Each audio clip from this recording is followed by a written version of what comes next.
जय Hind everyone. So welcome back. This is our YouTube channel जिसका नाम है फॉर जंक्शन। तो हाँ भाई, आपका एफ कैट का रिटर्न हो गया। ओके। आई होप सबका अच्छा हुआ होगा एंड आई विश कि भाई तुम लोगों का रिजल्ट अच्छा है, तुम्हारे फेवर में आए। एंड जिन्होंने सच में मेहनत की है उनका तो एटलीस्ट बहुत अच्छा है। ठीक है। तो भाई अब आई नो अभी आपका रिजल्ट नहीं आया है। ठीक है। बट ये मान के चलो, जो 80% जो कैंडिडेट्स हैं उनको पता होता है कि भाई वो पास कर रहे हैं या फेल कर रहे हैं। ओके। और 20% डाउटफुल भी हो सकते हैं। तो देखिए, सीधी सी बात यह है, चाहे आप पास कर रहे हो चाहे आप फेल कर रहे हो, बट अब आपको आगे का सोचना होगा। ठीक है। इसमें कोई डाउट नहीं है। अगर आप क्लियर कर रहे हो, इट इज़ गुड। अभी बैटल ख़त्म नहीं हुई है। आपको एसएसबी क्लियर करना है, आपको मेडिकल्स क्लियर करने हैं, आपको अकेडमी जाना है। ठीक है। मेरिट इन होना है। ठीक है। अगर आप फेल कर रहे हो तो अगेन आप दोबारा स्टार्ट करोगे, रिटर्न करोगे, फिर एसएसबी करोगे, फिर मेडिकल। बात समझ में आ रही है? तो भाई अभी आप रुक नहीं सकते हो। बात समझ में आ रही है? इसलिए मैं वीडियो जल्दी डाल रहा हूँ क्योंकि रिजल्ट आने में अभी टाइम है। रिजल्ट आने में कम से कम 15-20 दिन है। तो आई डोंट वांट कि भाई तुम 15-20 दिन वेस्ट कर दो। तो हम वन बाई वन बात करते हैं। ठीक है। कि अगर आपका एग्ज़ाम क्लियर नहीं हो रहा है अनफॉर्चुनेटली, तो आपको क्या करना चाहिए आगे। और अगर आपका क्लियर हो रहा है तो क्या करना चाहिए। ठीक है। मैं आपको एक बात बता दूं कि भाई मैं मोटिवेशन की बात कुछ ज़्यादा नहीं करूँगा। ठीक है। पहले ही बता देता हूँ, अगर आप मोटिवेशन ही सुनने आए हो तो भाई प्लीज़ डोंट वॉच इट। ठीक है। There are lot of educators जो आपको मोटिवेट कर रहे हैं, है ना, कि नहीं हुआ, ये देखो वो देखो, है ना। They are flexing their own, I can say, जो उनके सिलेक्शंस हुए हैं। ठीक है। It's good. मेरे को कोई वो नहीं है इससे। बट अगेन मैं वही बोलूँगा कि जो मोटिवेशन है ना, कितना, मतलब तुम खुद सोच के देखो, तुम्हारे पास इंटेलिजेंस है ना, तुमने कॉलेज कर लिया, 24 आवर्स होते हैं ना दिन में, कितनी देर तुम मोटिवेटेड रह सकते हो। मैं बता रहा हूँ, कंटिन्यूसली ना 1 घंटे भी मोटिवेटेड नहीं रह सकते। कॉन्शियसली सोचना इस बात को। तो इन दी एंड जो काम आता है ना, वो आपका प्लान काम आता है, आपकी स्ट्रेटजी काम आती है, आपका डिसिप्लिन काम आता है। मोटिवेशन कुछ नहीं है भाई, कचरा है। मोटिवेशन से कुछ होता तो आपकी माहेश्वरी मैडम बहुत कुछ कर देती भारत में। ठीक है। बात समझ में आ रहा है? ठीक है। तो भाई देखो, जिनका एफ कैट का रिटर्न क्लियर नहीं हुआ है, मैं आपसे बस एक ही बात बोलूँगा, मोटिवेशन नहीं है। सब यही बोलते हैं कि भाई don't give up. Okay. Give up मत करना, है ना। क्योंकि देखिए, आई डोंट नो तुम सुनते हो या नहीं, बट ओशो की बहुत अच्छी लाइन है एक, कि अगर तुमने कुछ सोच लिया है ना तो वो तुमको मिल चुका है। और अगर नहीं मिला है तो बस इतना ही समझना कि you are not ready. Okay. अभी तुम उसके लिए बस तैयार नहीं हो। जिस दिन तुम उसके लिए तैयार हो जाओगे तुमको वो मिल जाएगा, है ना। अब तुमको तैयार ना रिटर्न के लिए नहीं होना है भाई। तुमको तैयार होना है एकेडमी जाने के लिए। तुमको तैयार होना है ऑफिसर बनने के लिए। तो फिजिकली भी आपको तैयार होना है, मेंटली भी आपको तैयार होना है, अपनी पर्सनैलिटी भी आपको तैयार करनी है, अपना रिटर्न एग्ज़ाम भी आपको तैयार करना है। ठीक है। अपना कम्युनिकेशन भी आपको अच्छा करना है, अपना साइकोलॉजी भी आपको अच्छा करना है। जब आप फुली प्रिपेयर हो जाओगे तो आपको वो चीज़ मिल जाएगी। एंड मैं भी इस पे बिलीव करता हूँ भाई, नो डाउट। तो जो भी, जिनका एग्ज़ाम नहीं हुआ है, तो मैं उनसे यही बात करूँगा, देखिए, आप रिटर्न और एसएसबी दोनों पे फोकस करना अपने नेक्स्ट अटेम्प्ट के लिए। बस फ़र्क सिर्फ इतना होगा कि आप रिटर्न पे 70 to 80% फोकस कर सकते हो, एंड एसएसबी पे आप 20 to 30% फोकस कर सकते हो। एसएसबी का मतलब मेरा ये नहीं है कि आप साइक की स्टोरीज लिखो। ठीक है। मैं ये नहीं बोल रहा हूँ। एसएसबी से मेरा मतलब अपनी क्वालिटीज़ को इम्प्रूव करो। जो ओ एल क्यूज़ जो चेक हो रही हैं, जो 15 ओ एल क्यूज़, जिन 15 ओ एल क्यूज़ का असेसमेंट हो रहा है, डेवलप करो अपने अंदर। तुमको लगता है जो चीज़ तुम्हारे अंदर 20 साल में डेवलप नहीं हुई होगी, देखिए बहुत सारे कैंडिडेट होंगे जिनके अंदर वो क्वालिटीज़ उतनी ज़्यादा रिफाइन नहीं है, उतनी ज़्यादा डेवलप्ड नहीं है, उतनी ज़्यादा आई कैन से इम्प्रूव्ड नहीं है। तो तुमको लगता है जो 20-21 साल में तुम यहाँ तक पहुँचे हो, तो अगले 2-3 महीने में तुम सब कुछ कर लोगे। मतलब अगर तुम ये वेट कर रहे हो कि पहले मेरा रिटर्न हो जाए उसके बाद मैं एसएसबी प्रिपेयर करूँगा, तो क्या तुम उस 2-3 महीने के टाइम पीरियड में अपने अंदर वो क्वालिटीज़ डेवलप कर लोगे? भाई पॉसिबल ही नहीं है। जो चीज़ 20-21 साल में तुम नहीं कर पाए हो, वो 2-3 महीने में कैसी हो जाएगी। ठीक है। तो टाइम लगेगा, है ना। तो यूज़ करो, यूटिलाइज करो। और ये सब डेवलप करने के लिए, ये क्वालिटीज़ डेवलप करने के लिए एक्स्ट्रा टाइम की ज़रूरत नहीं है। Go through this O L Q series है ना, एक प्लेलिस्ट है उसमें, अब मैंने वन बाई वन सारी ओ एल क्यूज़ को कवर किया है।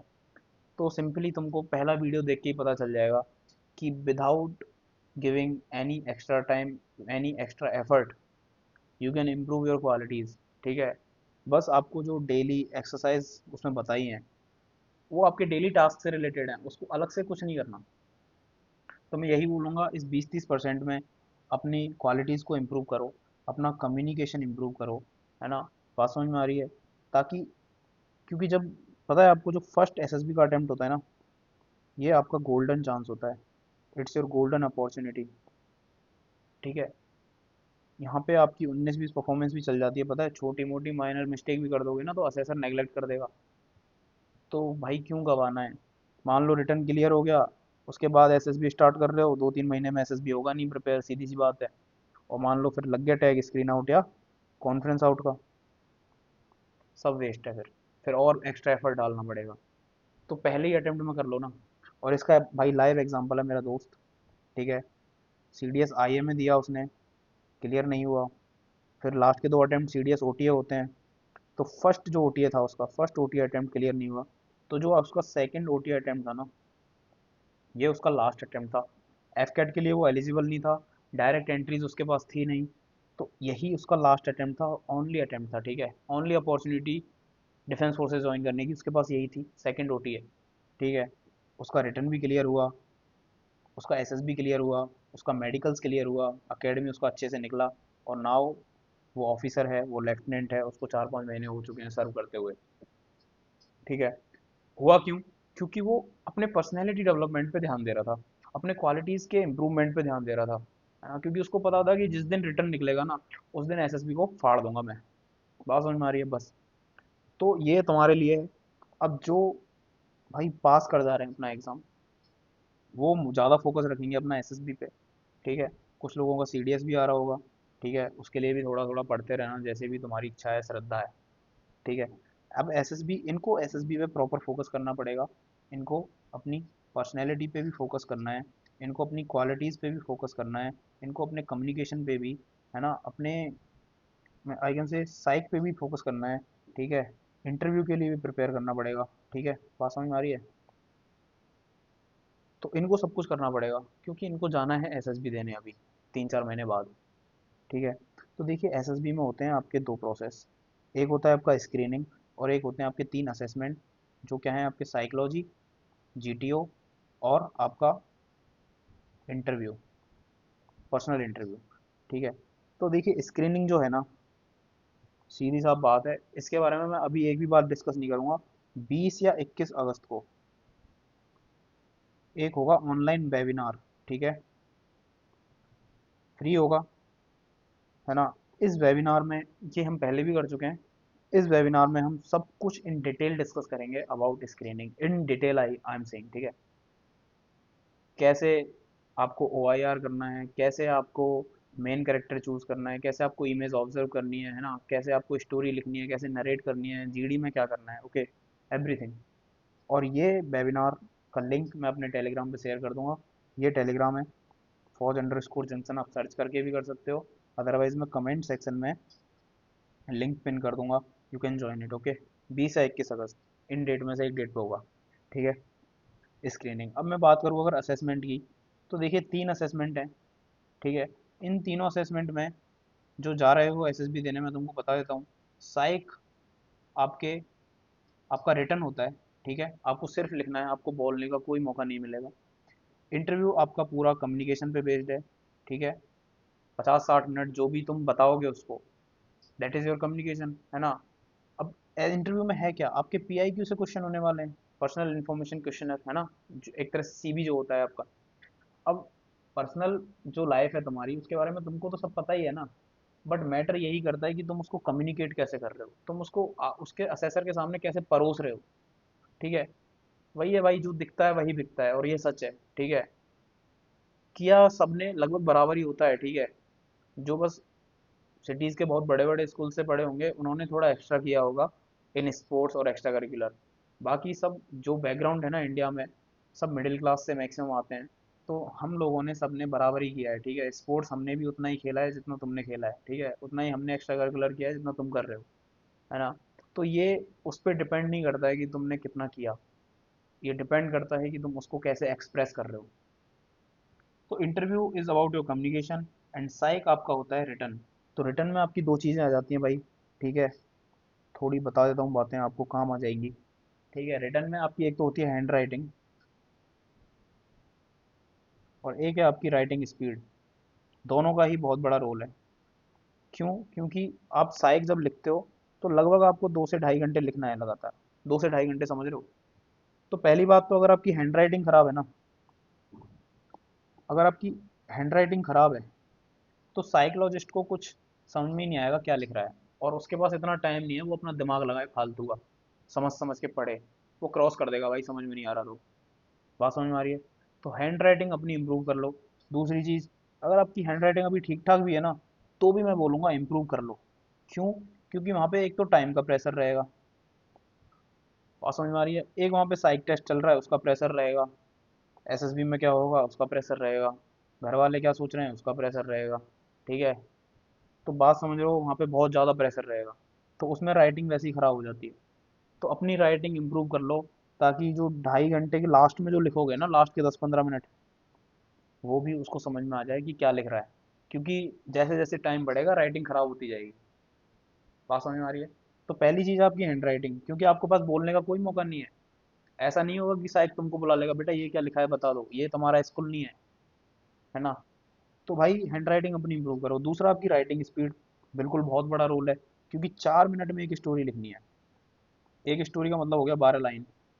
तो 4 मिनट में 12 लाइन लिखनी है तुमको इंग्लिश में, ठीक है। और जब प्रेशर होता है ना, तो भाई क्योंकि आपको सोचना भी है, ऐसा नहीं है कि आपके सामने एक पैराग्राफ चल रहा है वो एज इट इज कॉपी करना है। आपको बस एक इमेज दिखाई है, उस इमेज को, जो आपको एक इमेज दिखाई है, उसको ऑब्जर्व भी करोगे, फिर उसमें से थीम भी निकालोगे, उस थीम पे एक्शन सोचोगे, फिर उन एक्शंस को एक स्टोरी के फॉर्म में लिखोगे। बहुत सारी चीज़ें सिर्फ आपको 4 मिनट में करनी है। तो राइटिंग स्पीड आपकी अच्छी होनी चाहिए कि आपकी स्टोरीज कंप्लीट हो जाए। क्योंकि अगर इनकम्प्लीट रह गई, अगर इनकम्प्लीट रह जाती है स्टोरी, तो मेरे भाई आपके पास कोई अपॉर्चुनिटी नहीं है कि आप अपनी स्टोरी साइकोलॉजिस्ट को बता सको इन एनी वे, ठीक है। तो अपनी राइटिंग स्पीड बढ़ाओ, ठीक है। दोनों चीज़ हो गई। और अपना एक है भाई कम्युनिकेशन। कम्युनिकेशन तो इम्प्रूव कर लो। क्योंकि जीटीओ की जो बेसिक सीरीज बता देता हूँ मैं, बेसिक सीरीज मतलब जो 70% इंपॉर्टेंस रखती है, मतलब 70% आपका सिलेक्शन होना है या रिजेक्शन होना है, ये इस बेसिक सीरीज के बाद कंप्लीट हो जाएगा, पता चल जाएगा। बेसिक सीरीज देखिए, जीटीओ में वैसे तो बहुत सारे टास्क हैं, सबको पता होगा। बट बेसिक सीरीज में आते हैं आपके जीडी, जीपीई, पीजीटी एंड आपका जीओआर। ये जीओआर तो बहुत फुद्दू है, ठीक है, फुद्दू है ये, इसको तो हटा ही दो। अब जीडी में प्योरली कम्युनिकेशन चाहिए, जीपी में आपका कम्युनिकेशन चाहिए, पीजीटी में भी जब आप ग्राउंड पे भी काम कर रहे होगे तो अपने मेट्स से तो बात करोगे ना, जो भी तुम्हारे मेट्स हैं वहाँ पे, तो भी आपका कम्युनिकेशन चाहिए। तो जीडीओ जीटीओ के भी जो बेसिक स्ट्रक्चर है ना, जो बेसिक स्ट्रक्चर वाले टास्क हैं चार, जो 70% आपका सिलेक्शन करते हैं क्वालिफाई की होना है कि नहीं होना, वो भी आपके कम्युनिकेशन पे बेस्ड है। और इंटरव्यू तो बताने की ज़रूरत ही नहीं है, इंटरव्यू पूरा कम्युनिकेशन पे बेस्ड है। तो कम्युनिकेशन का तो बहुत बड़ा रोल है भाई। तो इम्प्रूव योर कम्युनिकेशन, है ना। Now don't get confuse between communication and English speaking, ये दोनों अलग चीज़ें हैं। हो सकता है आपका कम्युनिकेशन अच्छा है, बट जब लैंग्वेज आ जाती है तो दिक्कत आ जाती है। जैसे मेरे साथ था, मेरा कम्युनिकेशन बहुत अच्छा था, okay. But the thing is कि भाई जब इंग्लिश की बात आती थी, तो मैं तो हिंदी मीडियम से पढ़ा हुआ हूँ भाई, ठीक है। तो मेरे को प्रॉब्लम आती थी बोलने में।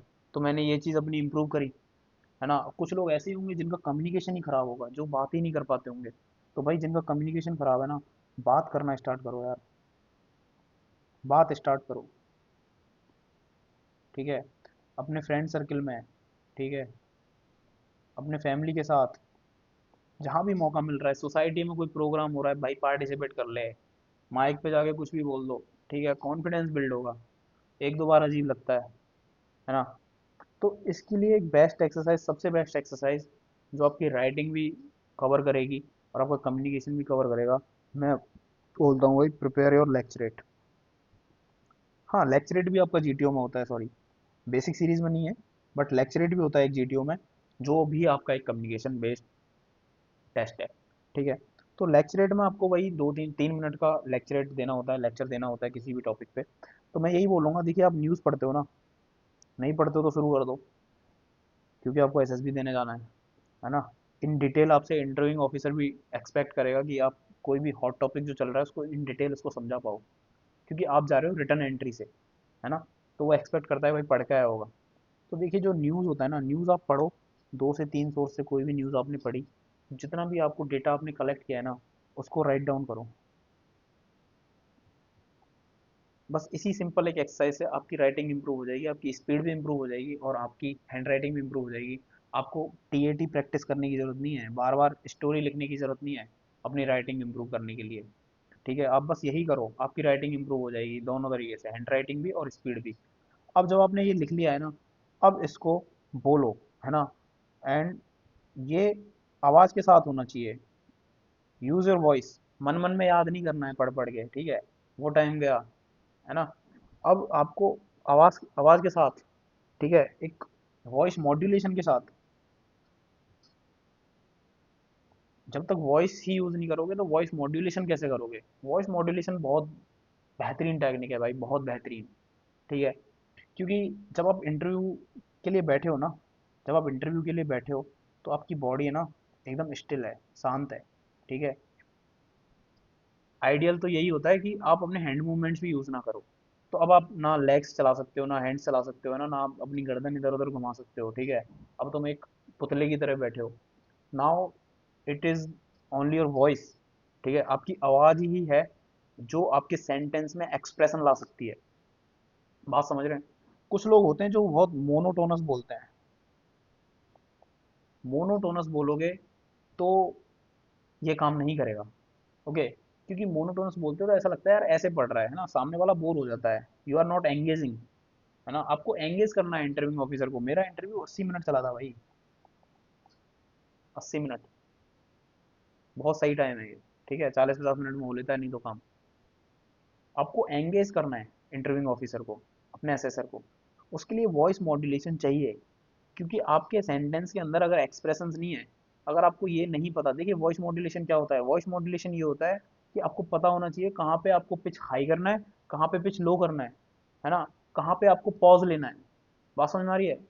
ठीक है, कहाँ पे आपको पेस बढ़ाना है, पेस स्लो करना है ना। ये प्रैक्टिस से आएगा, एक दिन में नहीं होगा, 10 दिन में नहीं होगा। अब जब बोलते हो ना, जब लेक्चरेट आप प्रैक्टिस कर रहे हो, तो इसको रिकॉर्ड कर लो, फिर उसको सुनो बाद में। तो आपको खुद ही पता चलेगा यार मैं मोनोटोनस बोल रहा हूँ या मैं ठीक ठाक बोल रहा हूँ, या मैं इसको कैसे इम्प्रूव कर सकता हूँ, है ना।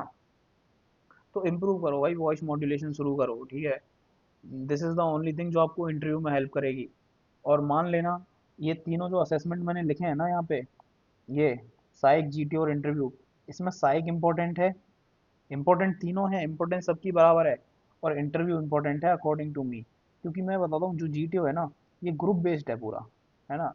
तो वही वाली बात है भाई, अगर 100 टमाटर रखे ना, और एक भी खराब आ गया, एक भी सड़ा आ गया, तो सारे खराब हो जाएंगे। तो अब एक भी मतलब भसड़ा आदमी आ गया ना तुम्हारे ग्रुप में, भसड़ा आदमी का मतलब जो गणपत राय होता है। ठीक है, तो एक भी गणपत राय आ गया ना, तो वो तुम्हारे सबकी परफॉर्मेंस खराब करवा देगा जीटीओ की नज़र में। ठीक है, तो जीटीओ पे उतना डिपेंडेंट मत रहना।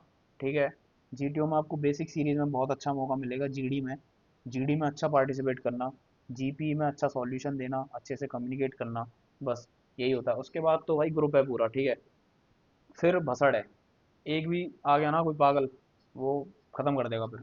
बट साइक ऐसा है जो इंडिविजुअल होता है भाई, इंटरव्यू ऐसा है जो इंडिविजुअल होता है, यहाँ पे तुम्हें कोई परेशान करने वाला नहीं है। तो इसलिए मैं बोलता हूँ जो आपका साइक और इंटरव्यू है ना, वो ज़्यादा सही टेस्ट हैं फोकस करने के लिए।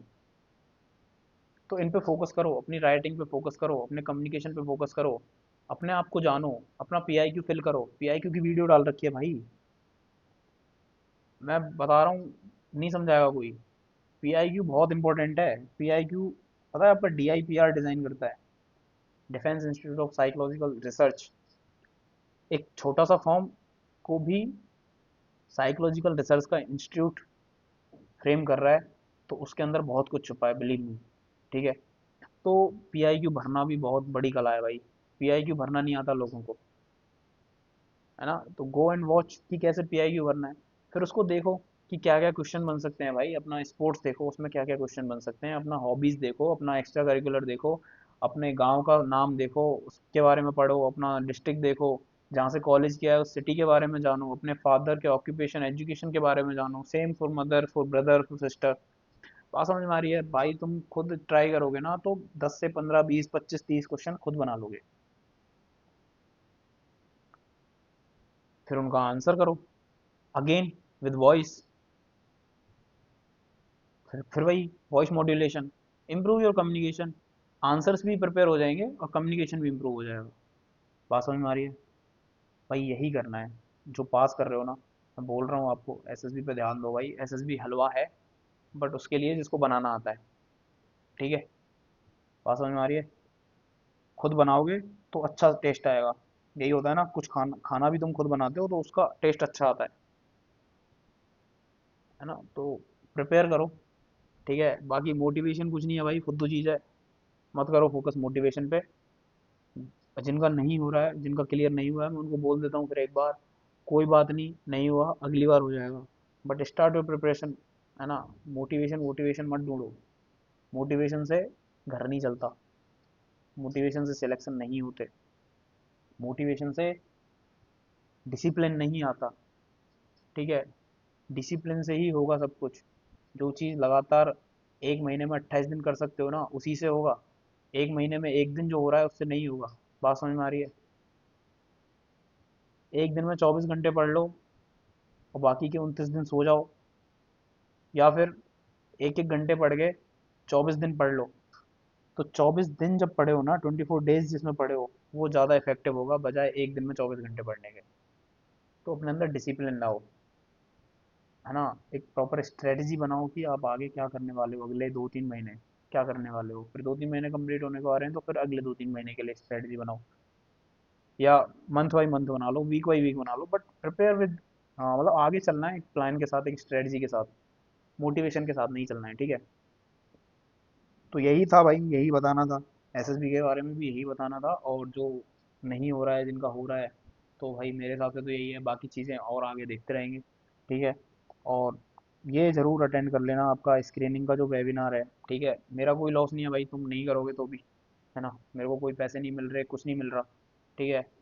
ना ये यूट्यूब पे अपलोड होने वाला है कि मेरे व्यूज़ आ रहे हैं, क्या आ रहा है ना। जूम पे होगा, मोस्ट प्रोबेबली जूम मीटिंग पे होगा। इसका लिंक मैं इसमें डाल दूंगा। तो अगर आप चाहते हो अटेंड करना तो कर सकते हो। ठीक है? You enjoin this Telegram group. Okay, this is all. यही है जो आपको फॉलो करना है अकॉर्डिंग टू मी। जय हिंद।